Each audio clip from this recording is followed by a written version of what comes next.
السلام علیکم۔ اولاد آدم میں ہزاروں ایسی شخصیات پیدا ہوئیں جنہوں نے اپنے زرعی کارناموں سے انسانیت کو چار چاند لگائے۔ حضرت علامہ اقبال بھی ایسی شخصیتوں میں سے ایک ہیں۔ آپ کی شخصیت کے بے شمار پہلو ایسے ہیں جو اپنے اندر معظمت و حکمت کے گوہرہائے آبدار پوشیدہ رکھتے ہیں، لیکن آج پاکستانی قوم اور امت مسلمہ اقبال کے جس پہلو کو بخوبی جانتے ہیں یا جس پہلو کے بارے میں وہ زیادہ کچھ معلومات رکھتے ہیں، وہ صرف ان کی شاعری کا پہلو ہے۔ اقبال کو صرف شاعر سمجھ لینا یا اقبال کے پیغام کو یہ سمجھنا کہ وہ صرف ان کی شاعری کے اندر ہی موجود ہے، تو یہ بہت بڑی غلط فہمی ہے، کیونکہ اقبال صرف شاعر نہیں ہے، بلکہ اقبال کی زندگی کے بے شمار پہلو ایسے ہیں جن کے اوپر گفتگو ہونی چاہیے، جن کا ہمیں پتہ ہونا چاہیے کہ اقبال نے صرف شاعری کے ذریعے ہی امت مسلمہ کی رہنمائی نہیں کی، بلکہ اقبال کے دیگر پہلوؤں نے بھی امت مسلمہ کی رہنمائی میں بے پناہ کردار جو ہے وہ ادا کیا ہے۔ میں ایک استاد ہونے کے ناطے یہ بات آپ سے شیئر کرنا چاہوں گا کہ بی ایس کے طلبہ جب ہمارے پاس آتے ہیں اور ان سے جب اقبال کے بارے میں گفتگو ہوتی ہے تو یقین جانیے کہ اقبال کے بارے میں ان کی معلومات بالکل سطحی ہوتی ہے کہ وہ یہ جانتے ہیں کہ اقبال سیالکوٹ میں پیدا ہوئے، ان کے والد صاحب کا نام یہ تھا، ابتدائی تعلیم انہوں نے سیالکوٹ سے حاصل کی، پھر لاہور تشریف لے گئے، پھر جو ہے وہ اعلیٰ تعلیم کے لیے بیرون ملک چلے گئے، واپس آئے، شاعری کی، قوم کو جگایا، اور پھر ان کی چند کتابوں کے نام ان کو معلوم ہیں، اور اس کے بعد بس وفات کا تذکرہ کر دیتے ہیں۔ بس یہ ہماری معلومات ہیں، اور اسی کے اوپر ہم اقبال کا نام جو ہے وہ لیتے ہوئے نظر آتے ہیں، حالانکہ اقبال جو ہے وہ صرف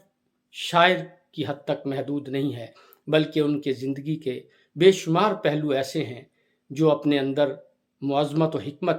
رکھتے ہیں اور تشریح و توضیح کے متقاضی ہیں، ان کے اوپر بہت ضروری ہے کہ گفتگو ہونی چاہیے۔ تو آج کی اس گفتگو میں،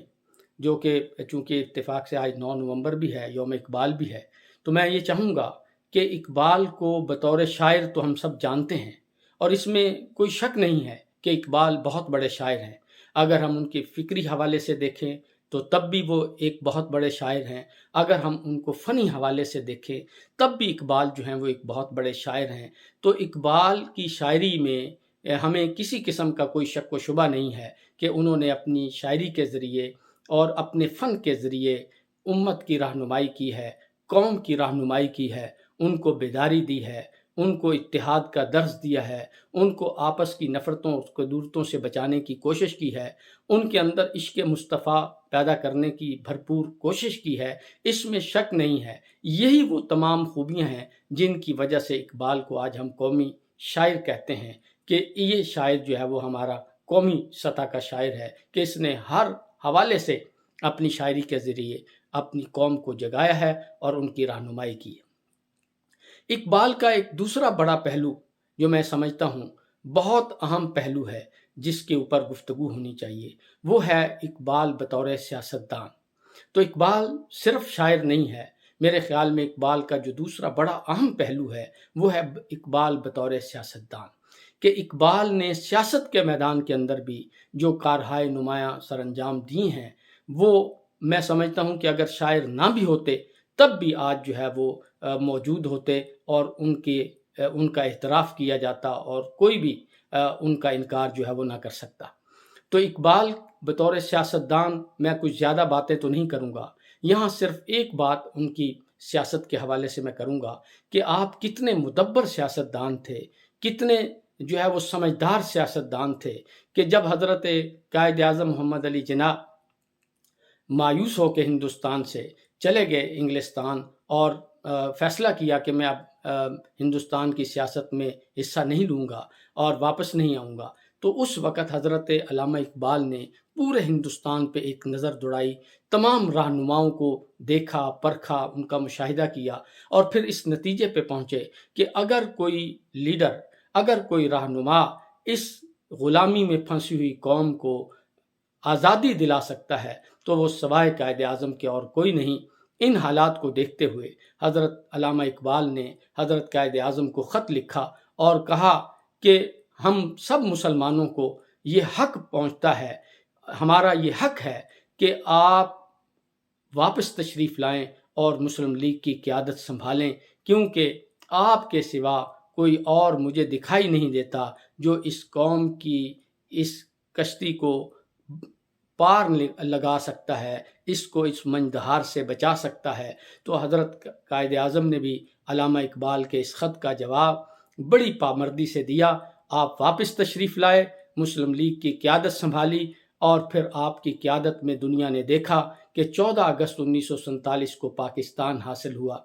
جب آپ یہ کہتے ہیں کہ قائد اعظم نے ہمیں پاکستان دیا، تو میں اس کے اندر اتنا اضافہ ضرور کرنا چاہوں گا کہ قائد اعظم نے ہمیں پاکستان دیا، لیکن قائد اعظم ہمیں علامہ محمد اقبال نے دیا۔ تو یہ ہے وہ علامہ اقبال کی سیاست کہ جس کی بدولت ہمیں قائد اعظم جیسی قیادت ملی، اور اس قیادت نے بالآخر پاکستان جو ہے وہ حاصل کیا۔ تو اگر اقبال کو بطور سیاست دان ہی دیکھا جائے تو میں کہتا ہوں تب بھی ان کا یہ پہلو اتنا جو ہے وہ خوبصورت اور اتنا اہم ہے کہ اس کو کبھی تاریخ جو ہے وہ اس کو اپنے اندر سے نکال نہیں سکتی۔ تو گویا اقبال جو ہے وہ بطور سیاستدان بھی دیکھنے کی ضرورت ہے کہ اقبال بطور سیاستدان بھی اس نے وہ کارہائے نمایاں سر انجام دیے ہیں جو شاید اس وقت کے دیگر سیاستدانوں نے نہ سر انجام دیا ہوں۔ تیسرا پہلو اگر ہم دیکھیں اقبال کا تو وہ بھی بہت اہم پہلو ہے، وہ ہے ماہر اقتصادیات کا۔ اب بڑا عجیب کہ ایک طرف آپ شاعر ہیں، پھر آپ سیاستدان ہیں، اور تیسرا پہلو جو ہے وہ ایک اکانومسٹ کا ہے کہ جناب آپ ماہر اقتصادیات ہیں، اور آپ وہ انسان ہیں جنہوں نے 1903 میں علم الاقتصاد کتاب لکھی اور اس کے اندر ہماری اقتصادی زبوں حالی کا تذکرہ کیا اور ہمیں بتایا کہ ہم کس طرح اپنی اس اقتصادی بدحالی کو بہتر کر سکتے ہیں، کس طرح جو ہے وہ ہمیں جو ہندوؤں نے جو ایک منصوبہ بندی کے ذریعے ہمیں جو ہے وہ کمزور کرنے کے لیے اور ہماری اقتصادیات کو فنا کرنے کی جو کوششیں کی ہیں، ان سے ہم کیسے اپنی جو ہے وہ جان چھڑوا سکتے ہیں، اور اس کے اندر وہ کس طرح ہمیں بتاتے ہیں کہ ہمیں اپنی صنعت کی طرف کیسے ہمیں توجہ دینی چاہیے، زراعت کی طرف ہمیں کیسی توجہ دینی چاہیے۔ تو وہ باتیں کرتے ہیں جو اس وقت شاید کوئی اور نہیں کر رہا تھا۔ تو اگر میں کہتا ہوں اقبال شاعر نہ ہوتے، اقبال سیاستدان بھی نہ ہوتے، اور اقبال صرف ماہر اقتصادیات ہوتے اور انہوں کی وہ کتاب علم الاقتصاد انہوں نے لکھی ہوتی، تو تب بھی آج اقتصادیات کی جب بات ہوتی، ہندوستانیوں کی رہنمائی کی بات ہوتی، تو اقبال کا نام ضرور جو ہے وہ سامنے آتا۔ تو اس کے اوپر بھی بات کرنے کی ضرورت ہے، اس کے اوپر بھی طلبہ کو جو ہے وہ آگاہ کرنے کی ضرورت ہے کہ اقبال بطور اقتصادیات کیسے ہیں اور ان کا مقام اس کے اندر کیا ہے۔ تو اس حوالے سے بھی گفتگو ہونی چاہیے۔ اور ایک اور پہلو چوتھا اگر آپ دیکھیں اقبال کا، وہ ہے اقبال بطور مصور، اقبال بطور مفکر، کہ اقبال بطور دور اندیش، اقبال ایک ویژنری رہنما ہے، اقبال ایک دور اندیش رہنما ہے، اقبال ایک ایسا آدمی ہے جو اپنے حال میں مستقبل کو دیکھتا ہے، اپنے حال میں آنے والے وقت کے بارے میں جو ہے وہ معلومات ہمیں فراہم کرتا ہے۔ اقبال وہ لیڈر ہے جس نے 1930 میں الہ آباد کے مقام پر بطور مسلم لیگ کے صدر یہ خطبہ دیا اور کہا کہ مجھے تو یوں لگتا ہے کہ شمالی مغربی جو ہندوستان ہے، جہاں مسلمانوں کی اکثریتی علاقے ہیں، وہاں پہ دیر میں وجود میں آئیں یا جلد وجود میں آئیں، مجھے یوں لگتا ہے کہ یہاں ایک الگ خطہ جو ہے وہ بنے گا اور مسلمانوں کی ایک الگ ریاست جو ہے وہ بنے گی، جلدی بنے یا دیر میں بنے لیکن بنے گی ضرور۔ اور یہ اس وقت یہ بات علامہ اقبال کر رہے ہیں جب کہ ابھی کوئی تحریک پاکستان کے اندر پاکستان کا کہیں نام و نشان شامل نہیں تھا، تو میں یہ سمجھتا ہوں کہ اقبال اگر شاعر نہ ہوتے، اقبال اگر سیاستدان نہ ہوتے، اقبال اگر ماہر اقتصادیات نہ ہوتے، اگر اقبال نے یہ صرف تصور دیا ہوتا کہ پاکستان جو ہے مسلمانوں کے لیے ایک الگ خطہ جو ہے وہ وجود میں آنے والا ہے، یہ فکر دی ہوتی، صرف یہ سوچ دی ہوتی، تب بھی آج ان کا نام جو ہے وہ تحریک پاکستان کے اندر زندہ تابندہ ہوتا کہ اگر آج ایسے کچھ ناموں کا ذکر آج ہمیں تاریخ میں ملتا ہے کہ چودھری رحمت علی نے پاکستان کا نام دیا، آج تاریخ میں محفوظ ہے۔ ہم مولانا شبیر احمد عثمانی نے پاکستان کا پرچم لہرایا، آج تاریخ میں محفوظ ہے۔ مولانا شبیر احمد عثمانی نے حضرت قائد اعظم رحمۃ اللہ علیہ کا جنازہ پڑھایا، آج تاریخ میں محفوظ ہے۔ اس سے انکار نہیں کہ مولانا شبیر احمد عثمانی بہت بڑے رہنما ہیں، بہت بڑے عالم دین ہیں، ان کی بہت بڑی خدمات ہیں، لیکن تحریک آزادی میں ان کو یہ بھی اعزاز حاصل ہے کہ انہوں نے پاکستان کا پرچم جو ہے وہ اپنے ہاتھوں سے لہرایا۔ تو آج ان کا تحریک پاکستان کے اندر اس حوالے سے بھی نام جو ہے وہ روشن ہے۔ تو گویا تھوڑے تھوڑے جنہوں نے پاکستان کے حوالے سے کام کیے، ان کے نام بھی تاریخ میں محفوظ ہو گئے۔ اور اگر کوئی فکر دینے والا ہے، اگر کوئی تحریک دینے والا ہے، اگر کوئی تحرک پیدا کرنے والا ہے کہ اس خطے کے اندر مسلمانوں کے لیے الگ ایک وطن بن سکتا ہے، اور پھر اسی خواب کو، اسی تصور کو 1940 میں حضرت قائد اعظم نے مسلم لیگ کے پلیٹ فارم سے اڈاپٹ کیا، اور پھر اس کے لیے جد و جہد کی، اور پھر اسی خواب کو عملی جو ہے وہ تعبیر ملی 1947 میں۔ تو میں یہ سمجھتا ہوں کہ اقبال کا یہ کام بھی اتنا بڑا تھا کہ اگر اسی کے اوپر گفتگو کی جائے اور اسی کو اگر تاریخ کے اندر ڈھونڈا جائے تو تب بھی اقبال جو ہے وہ ہمیں تاریخ کے اندر روز روشن کی طرح عیاں نظر آئیں، یہ کہنا چاہ رہا ہوں۔ اس کے علاوہ ایک اور بڑا اہم پہلو جو اقبال کا ہمیں نظر آتا ہے، وہ اقبال کا یہ پہلو ہے کہ بطور فلسفی، کہ اقبال ایک فلسفی ہیں، کہ انہوں نے اپنی شاعری کے ذریعے، اپنے خطبات کے ذریعے، اپنے پیغامات کے ذریعے ہمیں کئی قسم کے فلسفے جو دیے۔ کبھی فلسفہ خودی کی بات کرتے ہیں، کبھی فلسفہ مرد مومن کی بات کرتے ہیں۔ تو اس طرح کے بے شمار جو ہے وہ ہمیں وہ تصورات دکھائی دیتے ہیں جو قوم کی رہنمائی کے لیے ازحد ضروری ہیں، جو قوم کو آگے لے جانے کے لیے ضروری ہیں۔ ان کے اوپر الگ الگ سے بحث کرنے کی ضرورت ہے، ان کے اوپر الگ الگ سے بات کرنے کی ضرورت ہے، اور اس کے اوپر بے شمار کتابیں لکھی جا چکی ہیں کہ اقبال کے فلسفہ خودی پہ، بے خودی پہ، فلسفہ بے خودی پہ، اور اسی طرح مرد مومن پہ، اسی طرح ان کے جو ہے وہ شاہین پہ، تصور شاہین پہ، اسی طرح دیگر ان کے جو تصورات ہیں ان کے اوپر بے شمار جو ہے وہ آج آپ کو کتابیں ملیں گی۔ ان کو دیکھنے کی ضرورت ہے کہ آج کے طلبہ کو ان کے بارے میں بھی کچھ پتہ ہونا چاہیے کہ اقبال نے کس فلسفے کی بات کی ہے، کون کون سے تصورات انہوں نے پیش کیے ہیں۔ اگر ان کے بارے میں بھی جو ہے ان کو کچھ اندازہ ہو اور پتہ ہو تو پھر شاید ہم اقبال کی فکر سے کوئی صحیح رہنمائی لے سکیں گے، پھر شاید ہم اقبال کی فکر سے کوئی صحیح فائدہ حاصل کر سکیں گے۔ تو اسی طرح اقبال کا ایک اور پہلو جو بڑا نمایاں ہے وہ ہے اقبال بطور ماہر تعلیم۔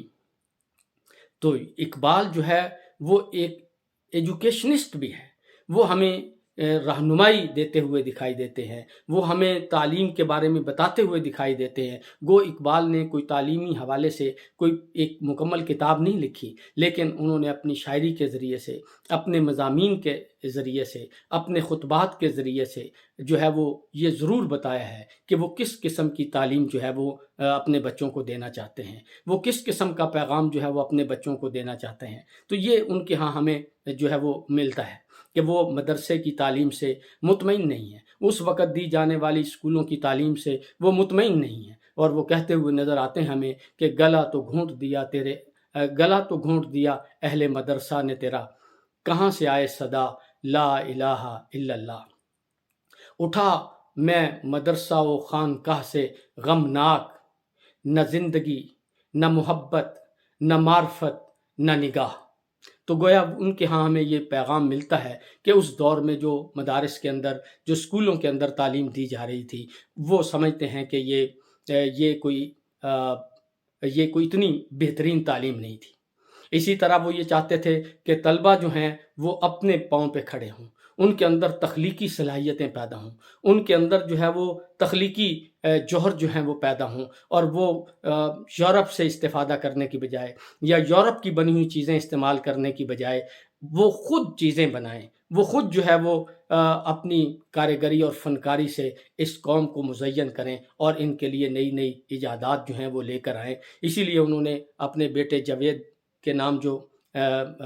نظم لکھی، جاوید کے نام، وہ بڑی دیکھنے کے قابل ہے۔ اس میں انہوں نے فرمایا کہ اٹھانا شیشہ گرانے فرنگ کے احساں، اٹھانا شیشہ گرانے فرنگ کے احساں، سفال ہند سے مینا و جام پیدا کر۔ تو وہ کہہ رہا ہے جو سفال ہند ہے اس سے مینا و جام پیدا کرنے کی کوشش کی جائے۔ تو اقبال بطور ماہر تعلیم بھی میں سمجھتا ہوں کہ ایک ایسا بڑا باب ہے کہ اس کے اوپر جتنا اپنے طلبہ کو بتایا جائے، بلکہ ان کے اس فلسفہ تعلیم کو اگر ہم اختیار کر لیں، اگر ہم اس کے مطابق اپنا نظام تعلیم استوار کر دیں، تو پھر دیکھیں ہم جو ہے وہ کتنی کامیابی جو ہے وہ حاصل کر سکتے ہیں۔ تو اسی طرح اقبال کو ایک اور بڑا نمایاں پہلو وہ بطور وکیل ہے کہ اقبال وکیل بھی بہت پائے کے ہیں۔ اس دور میں اگر آپ اٹھا کر دیکھیں تاریخ کو، تو کتنے لوگ ہوں گے اس دور میں جنہوں نے بیرسٹری کا امتحان پاس کیا ہوگا۔ تو اس دور کے اندر جتنی بھی حکومتی سطح پہ، جتنی بھی ملکی سطح پہ، یا جتنی بھی مسلمانوں کے ہاں کوئی قانونی پیچیدگیاں پیدا ہوئیں، جہاں وہاں قائد اعظم نے ان کو مشورے دیے، وہیں پہ علامہ اقبال بھی ہمیں ان کو مشاورت دیتے ہوئے اور ان کی رہنمائی کرتے ہوئے نظر آتے ہیں۔ اور پھر سب سے بڑی بات یہ ہے کہ ان کی وکالت ہمیں ان کے کلام کے اندر جگہ جگہ دکھائی دیتی ہے۔ وہ جس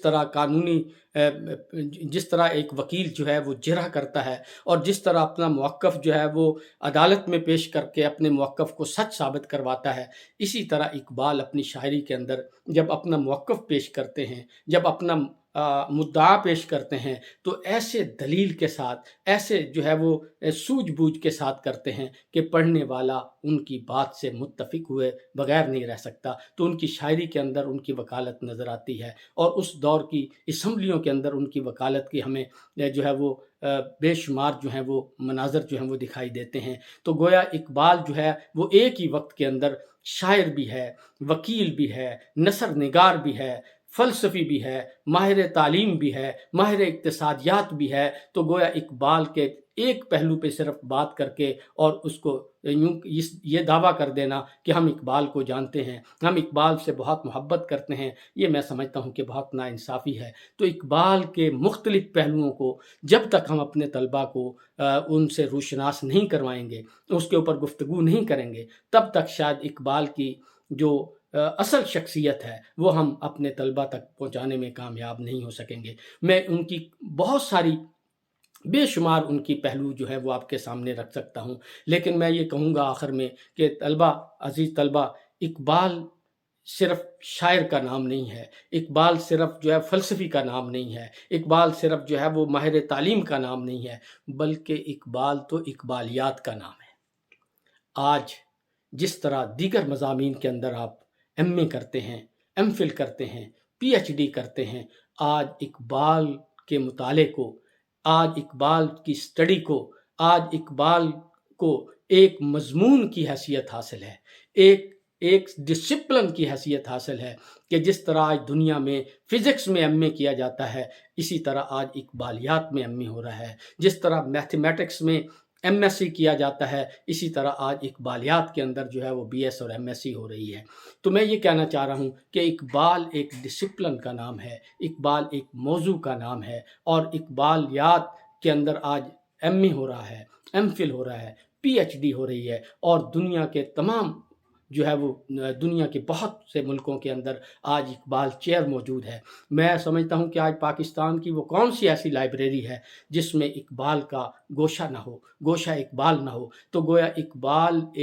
ایک ڈسپلن کا نام ہے، اور ہم اور ہمارے طلبہ اور ہماری نوجوان نسل صرف اقبال کو اس حد تک جانتی ہے کہ وہ شاعر ہے۔ تو آج بہت ضروری ہے کہ اقبال کے دیگر پہلوؤں کے اوپر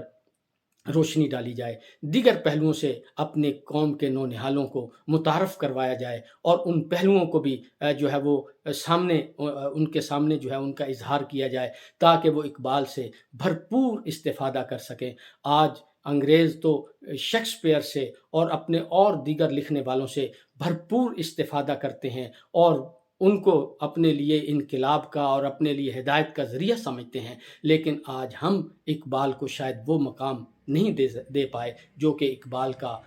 حق ہے اور جو کہ ہمیں دینا چاہیے، تاکہ ہم اس کی فکر سے صحیح طور سے استفادہ کریں اور اپنے ملک کو اس کے فکر کے مطابق ڈھالیں، تاکہ یہ ملک اور قوم جو ہے وہ ترقی کی راہوں پہ چل سکے۔ اس کے ساتھ ہی اپنی گفتگو کو ختم کرتا ہوں۔ اللہ حافظ۔